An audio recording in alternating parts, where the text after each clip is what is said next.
As I'm sure you're well aware at this point because we've touched on it a few times, options are really beginning to run out for Kyle Busch in the NASCAR Cup Series in 2023. And today, we learned of yet another seat that will not be Kyle Busch's in 2023 for the NASCAR Cup Series. So, in this video, we'll be talking about that as well as previewing my coverage of IndyCar at Gateway. But first, if you haven't subscribed yet, what are you doing? Because this has been the best place on YouTube for all of your motorsports needs. And this has been so crazy over the last few weeks. The last 4 or 5 weeks have been some of the most insane I've seen in a long time in racing, and we have tried to talk about it all, from Kyle Busch to Alex Palou to, hey, there actually are races that go on, not just silly season in the month of August. But yeah, the support has been absolutely insane. I hope you guys have been enjoying the content because I have been enjoying making it. So if you're interested, subscribe and hit that like button while you're down there. Okay. One of the things you will be subscribing for, by the way, is my coverage of the IndyCar race at Worldwide Technologies Raceway. Now, you may notice that I am not doing this video from Worldwide Technologies Raceway. Unfortunately, life kind of has gotten in the way a little bit. Unfortunately for my coverage this weekend of Gateway, I'm still planning on being at the race when it happens, weather permitting. And when I say weather permitting, it seems like there may well be a storm coming in on Saturday, so the race may take place on Sunday, but it may be a touch-and-go call of whether to go out there on Saturday to see a rainout or maybe bet on Sunday. I'm not sure yet. The good news is that if and when the race does happen this weekend, my good pal and camera buddy Kyle Cuthbertson, Racing Nation TV, will be coming along. So you guys know how much he ups the game when he comes out and helps me out with the race coverage. So qualifying for the Bommarito Automotive Group 500 was today, and it was punctuated by a dramatic spin from Felix Rosenqvist, in which he did a great job to really minimize the damage to his number 7 Aero McLaren SP car, but did get into the inside tire barrier. But the big story was that Will Power equaled an IndyCar record with his 67th career pole position, tying the legendary Mario Andretti with that all-time mark. Just one official pole away from being the all-time pole winner in IndyCar, though some would debate that he has already achieved 68 pole positions in his career. It just depends whether you feel the non-championship race at Surfers Paradise in 2008 was an official pole or not. So here is how the starting grid looks for tomorrow's, or maybe Sunday's, race at Gateway. It's Will Power, like I said, 67th career pole at over 182 miles an hour, alongside the Indianapolis 500 champion Marcus Ericsson. Row number 2 is all Team Penske, Joseph Newgarden on the inside, and Scotty McLaughlin still looking for his first double win on the outside. Row number 3 is all Ganassi, Alex Palou on the inside and Scott Dixon on the outside. Both of those drivers are in championship contention, as is Pato O'Ward, who has never finished off of the podium at Gateway, alongside of Takuma Sato, who may be very strong. His qualifying run was early in the day, and thus the track wasn't as good as it was for the higher placed points drivers. Devlin DeFrancesco is another one to watch out for. His best qualifying result of his career, he'll roll off from P9 alongside his teammate Alexander Rossi. Colton Herta and David Malukas is a very young row number 6. Simon Pagenaud alongside Jack Harvey in row 7. Row 8 is Connor Daly and Graham Rahal, two sons of former drivers. Alongside Elio Castroneves is Romain Grosjean, who got a 9-place grid penalty for an unapproved engine change, but as we know from last year, he's very quick at Gateway. Christian Lundgaard alongside Kyle Kirkwood, that's the Rookie of the Year battle. Jimmy Johnson, who has not looked so good on this particular oval. He told me at Iowa that it's a one-groove racetrack that's difficult for him, alongside Callum Ilott. Rinus VeeKay with a bad qualifying effort alongside Dalton Kellett. And the final row is Ed Carpenter and Felix Rosenqvist, who did not post a time after his crash.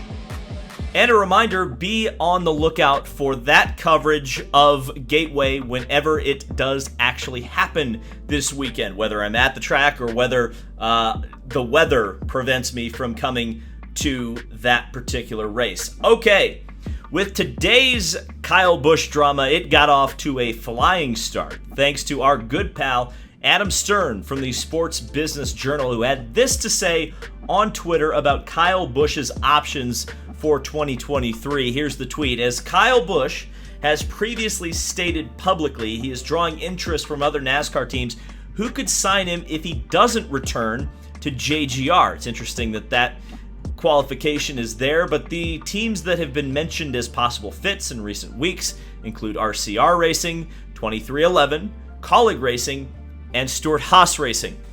Now, let me talk about each of those options. RCR is interesting to see it mentioned. I was under the impression that RCR could not pay Kyle Busch. And, you know, you have to take in some of the other considerations as we talked about in the previous video. Kyle Busch wants a Truck Series team. RCR doesn't have a Truck Series team. Kyle Busch wants an 8-year contract. Can RCR provide that? Can they pay him under $14 million? But I can't imagine that Kyle's going to take that big of a pay cut. So, you know, between, let's call it 9 and 14 million, can RCR afford that? Then there's the question of Tyler Reddick. Does he stay there for one more year? Do they give him the boot early? And that's the same thing I would point out at 2311 Racing. If Kurt Busch, who announced today that he will not compete in any of the remaining regular season races and hopes to be ready to go for the playoffs, if he can't go or decides to hang it up early after his injury suffered at Pocono Raceway, you know, does 2311 want to invest in a year of Kyle Busch? Does Kyle Busch want that? Can they provide truck support? I know that Toyota would be able to do that, and Toyota has mentioned that they want to help Kyle Busch. But with Tyler Reddick coming over there and just re-signing Bubba Wallace, you know, if you're going to add a driver or have a driver replace Kurt Busch, it doesn't make quite as much sense to replace him with Kyle as it does with the driver you have actually signed in Tyler Reddick. So, I mean, I could see Toyota maybe finagling a way to do this, but it would probably come at the cost of a charter. If not in 2023, then certainly in 2024, when Tyler Reddick is scheduled to start driving for that team. Colleague Racing, I'm beginning to think, is maybe the best option out there because they're already talking about potentially adding a truck team. Hint, hint, who could that be for? They want to expand. They want to get better, and Kyle Busch could certainly help raise and elevate the profile of that team. Would Chevrolet be willing to jump in to help fund that?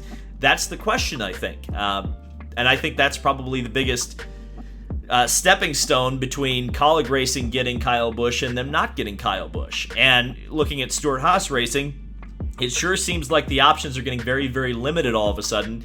And it should be mentioned that that Cole Custer is related to one of the upper-level management of Stewart Haas Racing.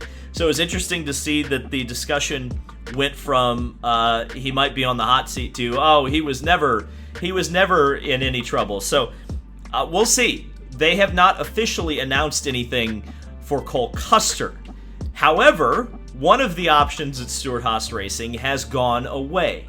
And that is that Jim Utter of Motorsport.com revealed today that Eric Almirola is indeed coming out of retirement to drive the number 10 Smithfield Ford for Stewart Haas Racing in 2023. So, if it's not Custer's seat and it's not Almirola's seat, then simple math in this equation says that Kyle Busch would not have an option at Stewart Haas Racing. And that's what it comes down to, right? You think about it, and while Racer Magazine reported that Cole Custer would be behind the wheel for the 41 in 2023, no formal announcement has been made. What also is interesting is that Racer reported that Stewart Haas was looking at adding an Xfinity team, where I guess theoretically you could see Custer get demoted or farmed out to make room for Kyle Busch. But then I go back to what we talked about in the previous video, which is Kyle Busch wants a long-term contract. His ideal situation is 8 years, so he can line the end of his career up with the beginning of Brexton's his son's contract. And for that, he needs his NASCAR truck team to continue operating. And for that, he needs manufacturer support to the level that Toyota has been providing it. And he also needs that $9 to $10 million a year, or $9 to $14 million a year, whatever his pay cut ends up being.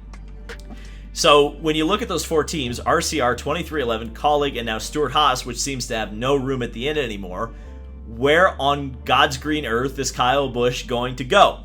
I leave that up to you in the comments section below. Of those four options, what do you think? Or do you think that Rick Hendrick's going to come off the top rope, fire Alex Bowman, and put him in the 48? I don't know. Let me know down in the comments. We'll see you in the next video.